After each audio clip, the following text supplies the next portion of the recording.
இந்த துரோகிகளை ஒரு பொழுதும் நான் மன்னிக்க போவது கிடையாது. ஒரு பொழுதும் நான் மன்னிக்க போவது கிடையாது. எதிர்பார்த்து நமக்குள்ள ஒரு குழப்பம் உருவாக்குறது தான் அவன் PhD பண்ணிருக்கான். திமுக களத்துல தைரியம் கிடையாது அவங்களுக்குலாம். நம்மள களத்துல நேரடியா சந்திக்கிறதுக்கு தைரியம் கிடையாது. கோழை அவங்க. இன்னைக்கு தைலாபுரம் திமுக டேக் ஓவர் பண்ணிடுச்சு. அதான் உண்மை நிலவரம். ஐயோ, இவனுங்கெல்லாம் சாதாரண ஆள் கிடையாது. இவங்கெல்லாம் சமூகத்தில் ஒதுக்கப்படணும். இவங்கெல்லாம் மனிதர்களாக கூட தகுதி இல்லாதவர்கள். இவங்க திமுக தான் காரணம். 100 விழுக்காடு காரணம். இந்த நிலைக்கு காரணம் திமுகவுடைய கைகூலிகள். நம்ம கட்சிக்குள்ள குழப்பம் பண்ணணும், நம்ம கட்சியை பலவீனப்படுத்தணும், உள்ளக்குள்ள குழப்பம் பண்ணணும்னு சரியா கைகூலிகள் வச்சிருக்கிறான் திமுக காரன். இந்த கைகூலிகள், இந்த துரோகிகள், தீய சக்திகள் எல்லாம் இன்னைக்கு ஐயாவை சுத்திட்டு இருக்கிறானுங்க. இப்போ ஏன்னா நம்ம காலையில இருந்து பேசிட்டு இருக்கிறோம். திமுகவுடைய ஊழல்கள், திமுகவுடைய பிரச்சனைகள், திமுகவுடைய மோசமான ஆட்சியை பத்தி நம்ம பேசுறோமா? நமக்குள்ளே அவங்க இப்படி பண்ணிட்டாங்க, அவங்க கோர்ட்டுக்கு போனாங்க, இங்க இப்படி பண்ணிட்டாங்க, குழப்பம் பண்ணிட்டாங்க, அப்படி போய் இப்படி பண்ணிட்டாங்க, நமக்குள்ளே பேசிட்டு இருக்கிறோம். இதைத்தான் அவன் எதிர்பார்க்கிறான். எதிர்பார்த்து நமக்குள்ள ஒரு குழப்பம் உருவாக்குறது தான் அவன் PhD பண்ணிருக்கிறான் திமுக காரன் இதுல. ஏன்னா திமுக களத்துல தைரியம் கிடையாது அவங்களுக்குலாம். நம்மள களத்துல நேரடியா சந்திக்கிறதுக்கு தைரியம் கிடையாது. கோழை அவங்க. நம்முடைய கட்சியினுடைய துரோகிகள். ஏன்னா நானும் சரி, இதுவும் கடந்து போகும். நானும் எவ்வளவு தாங்கிட்டு இருக்கிறேன், எவ்வளவு அவமானங்கள்ல பட்டு இருக்கிறேன், எவ்வளவு அசிங்கப்பட்டு இருக்கிறேன், மன உளைச்சல், தூக்கம் இல்லாத நாட்கள். எதுக்கு நான் என் மனசுல சுமந்துட்டு இருக்கிறேன்? ஏன்? உங்களுக்காகத்தான், இந்த கட்சிக்காகத்தான், இந்த சமுதாயத்திற்காகத்தான். இவ்வளவு காலமா நானும் சரி, இதுவும் கடந்து போகும், அமைதியா நம்ம மாட்டும் வேலையை பார்த்துட்டு போலாம்.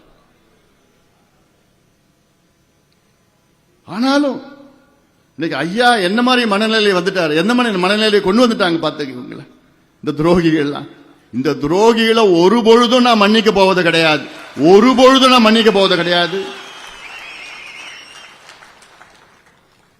நானும் சொன்னாங்கல்ல, பார்த்துட்டு தான் இருக்கிறேன். என்ன நடக்குமோ நடக்கும். இந்த ஒரு 3 மாசத்துல எவன் ஜெயிலுக்கு போறான்னு பார்த்துட்டு தான் இருக்க போறீங்க. சும்மா விட போறதில்ல. நான் இன்னைக்கு தைலாபுரம் திமுக டேக் ஓவர் பண்ணிடுச்சு. அதான் உண்மை நிலவரம்.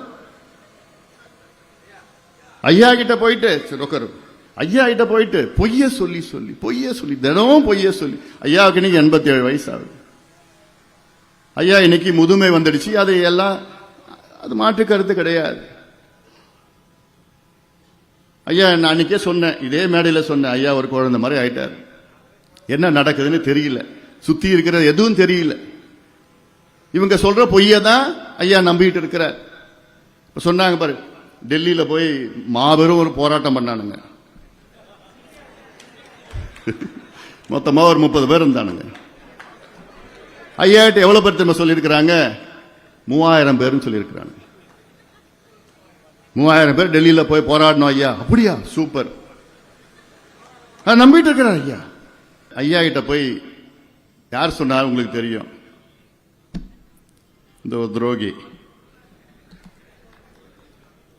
ஐயா அந்த கூட்டத்தில் காசு கொடுத்து கூட்டிட்டு வந்தாங்க. அப்பவே ஆரம்பிச்சிட்டார். 25 வருஷமா உங்களெல்லாம் கட்சி தலைவராக்கி அழகு பார்த்து, ஏன் போதாதா? அதெல்லாம் 4 முறை உங்களை MLA ஆக்கி, 8 முறை MLA எலெக்ஷனை நிக்க வச்சு, MP எலெக்ஷனை நிக்க வச்சு, ஆனாலும் அதெல்லாம் பத்தல. அவரால் பதவி இல்லாம இருக்க முடியாது.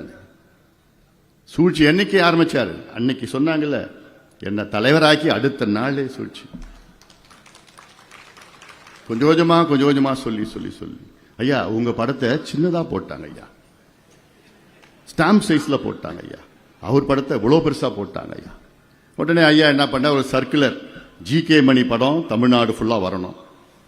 இதுதான், இதுக்காக தான் இப்படி ஒரு சூழ்ச்சி பண்ணி அப்பா புள்ள ஒரு உறவை, அப்பா பிள்ளைக்குள்ள இந்த இடைவெளி போட்டு உண்டாக்கி உண்டாக்கி என்னென்ன பண்ணிட்டு இருக்கிறானுங்க இவனுங்கெல்லாம். ஐயோ, இவனுங்கெல்லாம் சாதாரண ஆள் கிடையாது. இவங்கெல்லாம் சமூகத்தில் ஒதுக்கப்படணும். இவங்கெல்லாம் மனிதர்களாக கூட தகுதி இல்லாதவர்கள் இவங்கெல்லாம். இந்த மாதிரி ஐயா இன்னைக்கு ரொம்ப மனதளவில் பலவீனமாக இருக்கிறார் ஐயா இருக்கிறார். அதை இவங்க பயன்படுத்திக்கிட்டு இவங்களுடைய வேலை திட்டங்கள்லாம் அதை செயல்படுத்திக்கிட்டு இதுக்கு எல்லாத்துக்கும் காரணம் யாருன்னா திமுக தான் காரணம். திமுக தான் காரணம். 100 விழுக்காடு காரணம். இந்த நிலைக்கு காரணம் திமுக, திமுகவுடைய கைகூலிகள். செய்திகளை உடனுக்குடனும் துல்லியமாகவும் தெரிந்து கொள்ள சப்ஸ்கிரைப் பண்ணுங்க.